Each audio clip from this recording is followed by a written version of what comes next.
Welcome to Soul Care with Stevie Boy, episode 43. I'm honored that you've joined me, and I'm grateful that we have this technology available that makes it possible to do so.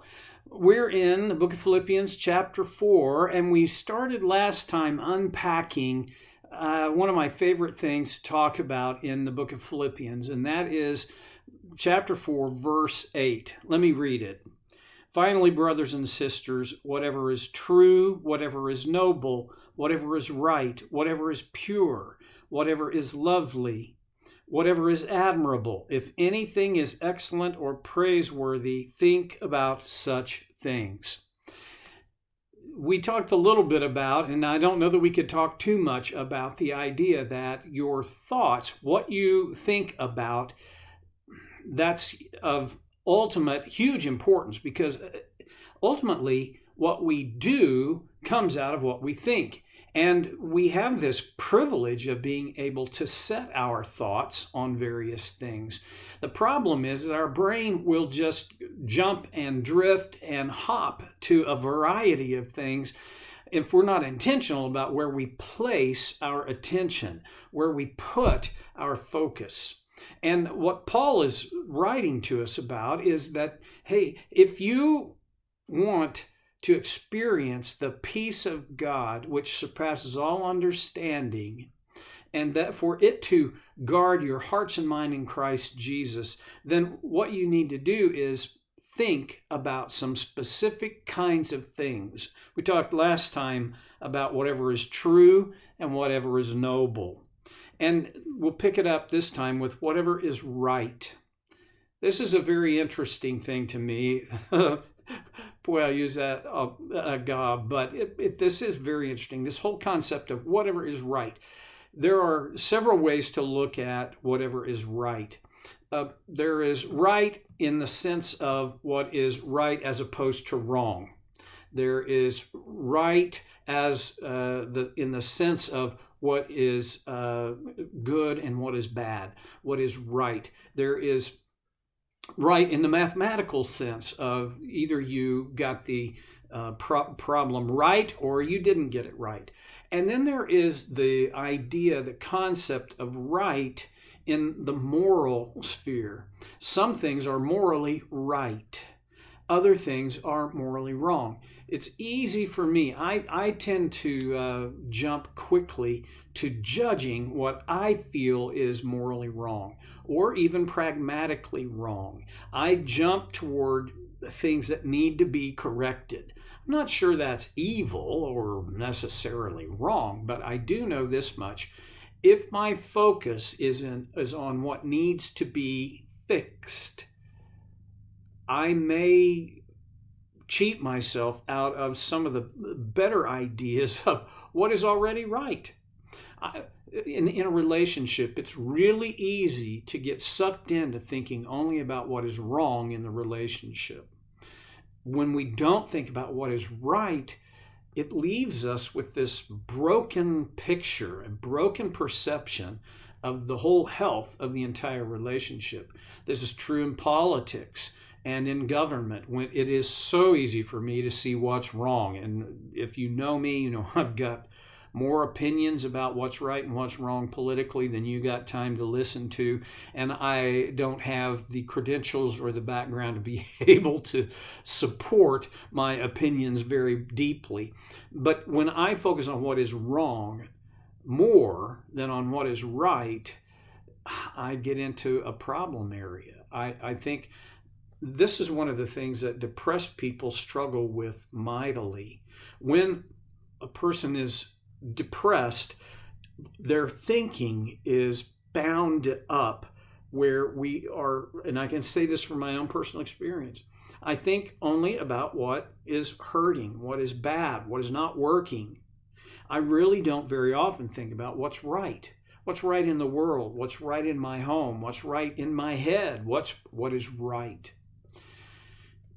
The morally right thing has to do with what I think David wrote about in the book of Psalms many different times, where he says, I meditate on your word day and night. To meditate, to ruminate, to see myself acting according to the right principles of God's design. When we think about what is right, it sets us in a position to choose what is right when we come to the place of opportunity for that. What is right? Whatever is right. And then he goes on, whatever is pure. You see, if things are pure, they're probably right.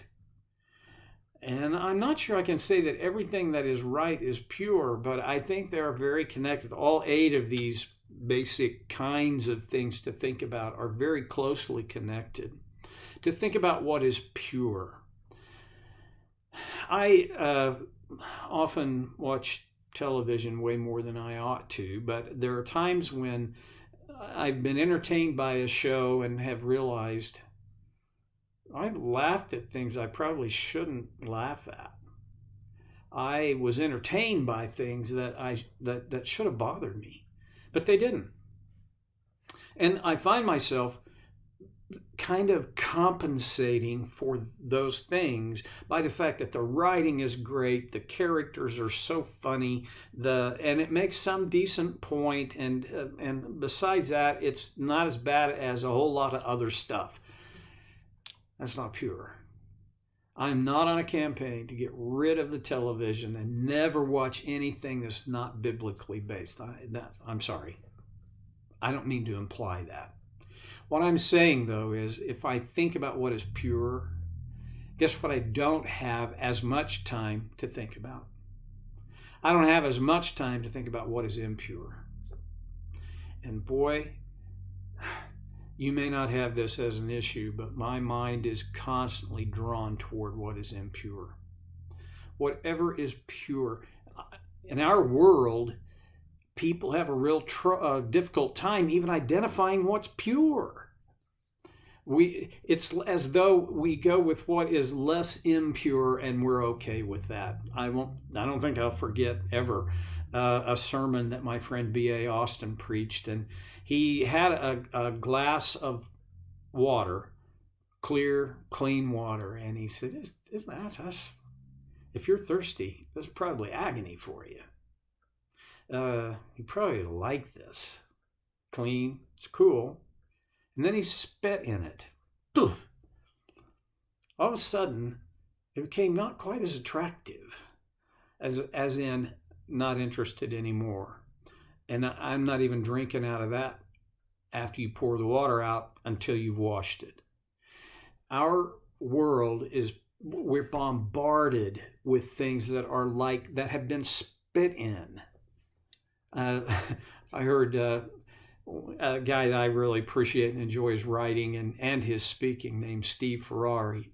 This has been 15 or 20 years ago now, but he said, we don't watch network TV at our house for the same reason we don't drink out of the toilet. And that to me is very funny, and yet there is this sense of, yeah, we have to look sometimes hard to find something pure and think about that. Set our mind on the pure. Dwell on the pure.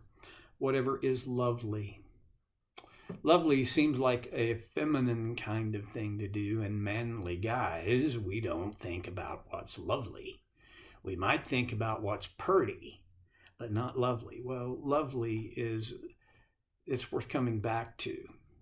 And again, we live in a world where there's a limited amount of lovely. Look for it. And when you find it, drink it in.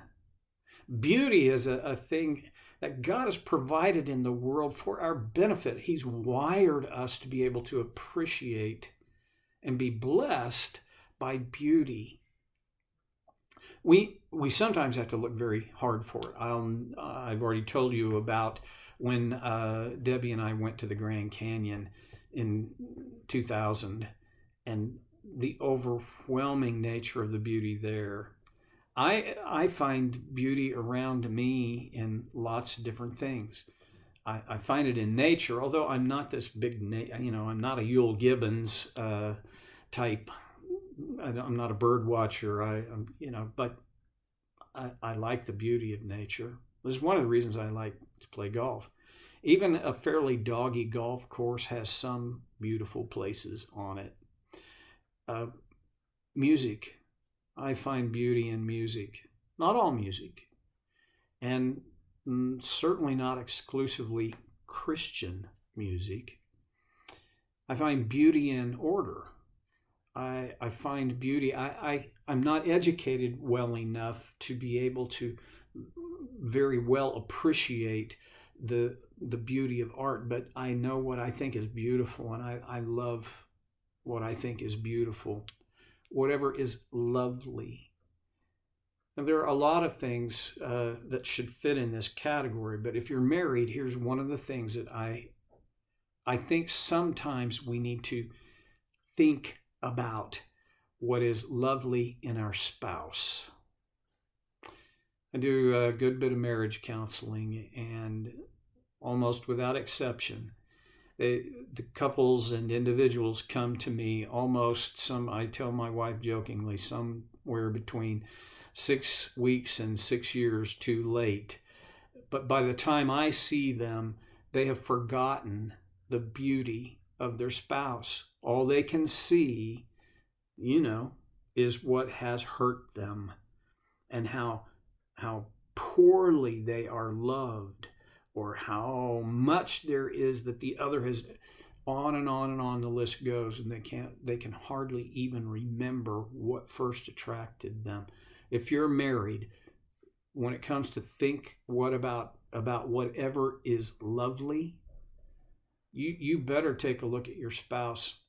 And even if you're in a period of conflict, even if you're in a period of disagreement, I'm telling you, you better pick out what is lovely about them and think about that. In fact, not giving out any secrets, but there is an exercise that I require some of my clients to do, where I tell them, you go to the drugstore or Walmart or wherever, you can get one of those little spiral notebooks that'll fit in your pocket.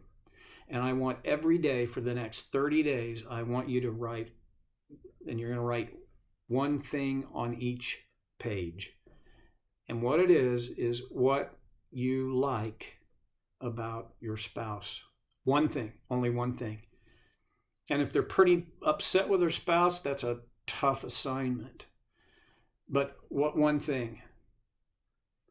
And it's interesting that almost every couple who sincerely has done this for 30 days in a row, they begin to see more and more about their spouse that is lovely and is beautiful.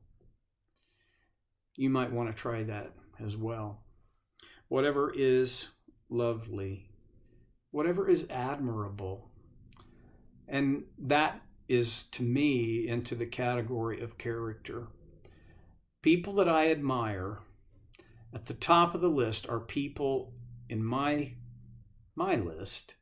People that I admire are people who are grace givers, who treat me and others and even themselves with grace. That's a characteristic that I treasure. I admire people who are honest, who will stand for what their values are. I admire people who are well-read. I admire people who think. I admire people who can articulate what they think. What is admirable? Think about that. Benjamin Franklin had a whole long list of character qualities that he wanted to cultivate in his own life. These were character qualities that he admired in others, and he wanted them to come into his own life, and he would spend a month dwelling on and working on each of those things in his life. This might be a very smart thing for a believer to do. What do you want to be known for? What do you want to be admired about? Well, those things rarely happen accidentally. Think about what is admirable. We're going to quit for today. But next time we'll come back, and we're just about done. But here's the assignment. Get your Bible out and write out those 8 things. Think about these things. I will look forward to when we can connect again next time on Soul Care with Stevie Boy.